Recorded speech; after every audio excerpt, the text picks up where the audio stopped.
आज हम क्लास 10 का चैप्टर नंबर 8 सॉल्व करने वाले हैं, जिसमें हम देखने वाले हैं 8.1 प्रश्नावली 8.1 का क्वेश्चन नंबर 10 देखेंगे। इससे पहले हम 9 क्वेश्चन देख चुके हैं, तो आप उनका सोल्यूशन देख सकते हैं। ठीक है, क्वेश्चन नंबर 10 पर आते हैं। क्वेश्चन नंबर 10 है त्रिभुज PQR में जिसका कोड जो Q है हमें सम कोड दिया हुआ है। PQ कितना दिया है, 5 सेंटीमीटर दिया है, और हमें PR धन QR बराबर 25 सेंटीमीटर दिया है। अब हमसे पूछा क्या है क्वेश्चन में, sin P cos P और tan P का मान हमें ज्ञात करना है। ठीक है, हम क्वेश्चन को कैसे सॉल्व करेंगे, सबसे पहले हम क्या करते हैं, एक त्रिभुज बना लेते हैं।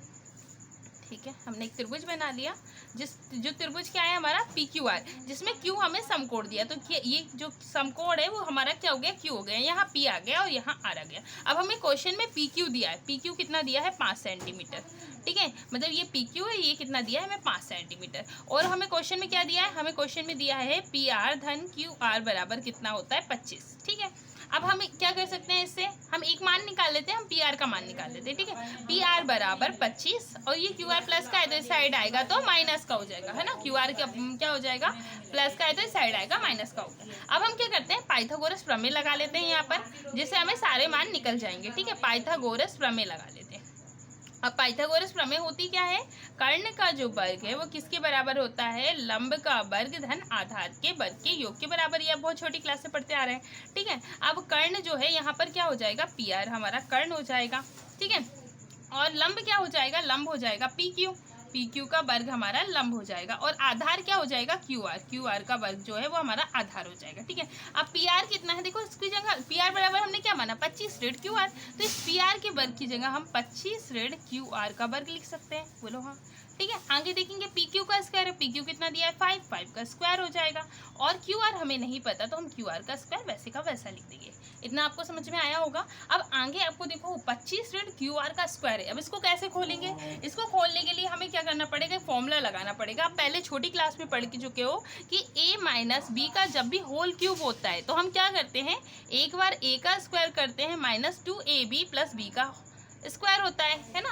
तो इस फॉर्मूले में इसको खोलेंगे। ठीक है, तो A की वैल्यू कितनी हो गई 25, B की वैल्यू कितनी हो जाएगी QR, तो क्या हो जाएगा A का स्क्वायर है, यानी कि 25 का क्या हो जाएगा, स्क्वायर हो जाएगा। 25 का क्या हो जाएगा, स्क्वायर हो जाएगा, माइनस 2AB, 2 इंटू A कितना हो गया 25, B कितना हो जाएगा QR, प्लस क्या है B का स्क्वायर, यानी कि QR का क्या हो जाएगा, स्क्वायर हो जाएगा।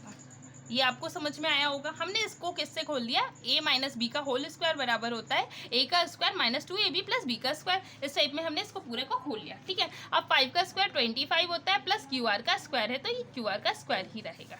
ठीक है, अब आगे देखें हम, 25 का स्क्वायर होता है 625, है ना, माइनस 2 का मल्टीप्लाई 25 से करेंगे तो कितना आ जाएगा 50 QR, प्लस का QR का स्क्वायर है, और यहाँ इक्वल में दिया है 25 प्लस QR का स्क्वायर।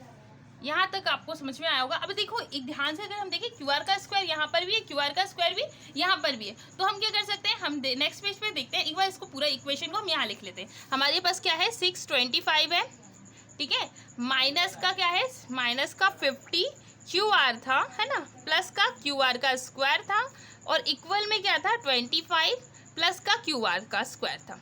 इतना आपको निकालना समझ में आया था। हमने A माइनस B का होल स्क्वायर से इसको खोला तो A का square minus 2AB plus B का स्क्वायर आ गया। अब इसको सॉल्व करते हैं। 625 है, देखो 625 है, ये प्लस का 25 है, इक्वल के इस साइड आता है तो क्या हो जाता है, माइनस का 25 हो जाएगा।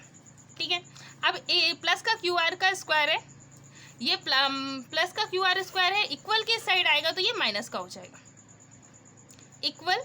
अब ये देखो माइनस का 50 QR है, इस साइड आएगा तो प्लस का 50 QR होगा। हमने किया क्या, हमने इस इक्वेशन में सेम नंबर को साथ में कर लिया। जैसे 625 था तो 25 नंबरिंग होते तो नंबर को हमने इस साइड लाए तो ये प्लस का था तो इस साइड आया माइनस का हो गया। QR का स्क्वायर देखो हमने यहाँ पर भी था, QR का स्क्वायर यहाँ पर भी था, ये प्लस में था, देखो QR का स्क्वायर लिख लिया, ये प्लस में था, इक्वल के इस साइड आया तो माइनस में हो गया। माइनस का 50 QR है तो इस साइड जाएगा तो प्लस का 50 QR होगा। आई होप आपको यहाँ तक समझ में आया होगा। इसके बाद नेक्स्ट स्टेप करेंगे, 625 में से 25 माइनस करेंगे तो कितना जाएगा, 600 हो जाएगा, प्लस का QR स्क्वायर में से माइनस का QR स्क्वायर माइनस करोगे तो क्या बचेगा, कुछ नहीं, ये कैंसिल हो जाएगा। इक्वल में क्या बच गया, 50 QR बच गया। हमें QR की वैल्यू फाइंड करनी है तो हम कैसे कर सकते हैं, हम इस QR को यहीं छोड़ दें और ये मल्टीप्लाई में इस साइड जाएगा तो ये किस में हो जाएगा, डिवाइड में हो जाएगा।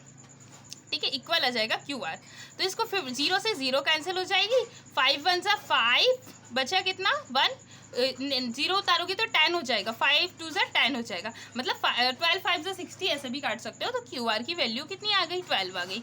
हमें क्यू आर पता चल गया तो बाकी सब मान तो हम निकाल ही सकते हैं। हम वापस से अपने समकोण त्रिभुज पर आते हैं। तो क्यू आर हमारा कितना आ गया, 12 आ गया। अब हमें क्या चाहिए, हमें चाहिए कर्ण। ठीक है, तो हम इसको क्या कर सकते हैं, डायरेक्ट सॉल्व कर सकते हैं कि हमें इक्वेशन में पता है पी आर धन क्यू आर करते हैं तो 25 होता है, पी आर निकालना है। तो ये कैसे निकाल सकते हैं हम पी आर को कैसे निकाल सकते हैं, पी आर बराबर कितना हो जाएगा 25 माइनस क्यू आर की वैल्यू अब भी निकाली हमने, कितनी आई थी हमारी, क्यू आर कितना आया था 12। तो 25 में से अगर हम 12 माइनस कर देते हैं तो हमें पी आर की वैल्यू पता चल जाएगी। तो 25 में से 12 को माइनस करोगी तो कितना आ जाएगा 13, है ना। तो पी आर कितना आ गया हमारा 13। ठीक है, अब क्या करना है हमें, साइन पी कॉस पी। अब क्वेश्चन पे आते हैं तो देखेंगे साइन पी और कॉस पी और टेन पी का मान निकालना है। तो सबसे पहले क्या करें, हम साइन पी निकाल लें, फिर कॉस पी निकाल लेंगे।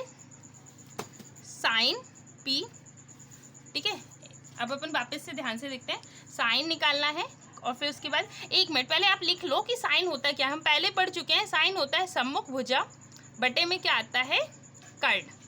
कॉस क्या होता है, कॉस होता है संलग्न भुजा, बटे में क्या होगा कर्ण। ठीक है, इस और टैन क्या होता है, टैन होता है सम्मुख भुजा, बटे में क्या आता है संलग्न भुजा। ठीक है, अब इसको इससे हम सॉल्व कर लेते हैं। अब आपको पहले इस त्रिभुज को हम पहले समकोण त्रिभुज को अपने यहाँ पे बना ले तो हमें इजी सॉल्व करने में बहुत आसानी हो जाएगी। हमें क्यू जो है वो समकोण दिया हुआ था, ये पी हो गया, ये आर हो गया। पी क्यू हमें 5 सेंटीमीटर दिया था, क्यू आर हमने 12 सेंटीमीटर निकाला और पी आर हमारा कितना आया 13 सेंटीमीटर है। अब फटाफट मान रखते हैं और आंसर निकालते हैं। हमें क्या निकालना है, क्वेश्चन में साइन पी निकालना है। ठीक है, अब पी ये है, पी के साइन होता क्या है सम्मुख भुजा बटे कर्ण, यानी कि पी के सामने वाली भुजा क्या हो गई क्यू आर, बटे में कर्ण क्या हो जाएगा पी आर। तो क्यू आर कितना है 12 सेंटीमीटर और पी आर कितना है 13 सेंटीमीटर। तो साइन पी कितना आ गया 12/13 आ गया। अब कॉस पी निकाल लेंगे। कॉस पी होता क्या है, कॉस पी होता है संलग्न भुजा बटे कर्ण। तो कॉस पी निकालना है तो पी के साथ लगी, संलग्न भुजा का मतलब होता है लगी हुई भुजा। ठीक है, लगी हुई भुजा, और सम्मुख भुजा का मतलब होता है सामने वाली भुजा। ठीक है, तो कॉस पी निकालना है हमें, कॉस पी निकालना है तो पी के साथ लगी हुई भुजा को देखेंगे तो क्या हो जाएगी पी क्यू, और कर्ण क्या हो जाएगा, कर्ण क्या होता है समकोण के सामने वाली भुजा को कर्ण कहते हैं, तो क्या हो जाएगा पी आर, पी क्यू बटे पी आर हो जाएगा। तो पी क्यू कितना दिया है 5 और पी आर कितना दिया है हमारा, कर्ण कितना है हमारा 13 हो जाएगा। ठीक है, अब हमें क्या निकालना है, इसके बाद हमें अगला निकालना है टेन पी। ठीक है, टेन पी निकालोगे, टेन होता क्या है, टेन होता है सम्मुख भुजा बटे संलग्न भुजा। तो पी के सामने वाली भुजा क्या हो गई क्यू आर और पी के साथ लगी हुई भुजा क्या हो गई पी क्यू। तो क्यू आर कितना है 12 और पी क्यू कितना है 5। इस प्रकार हमने साइन पी, कॉस पी और टेन पी का मान निकाल लिया। आई होप आपको सारा क्वेश्चन समझ में आया होगा।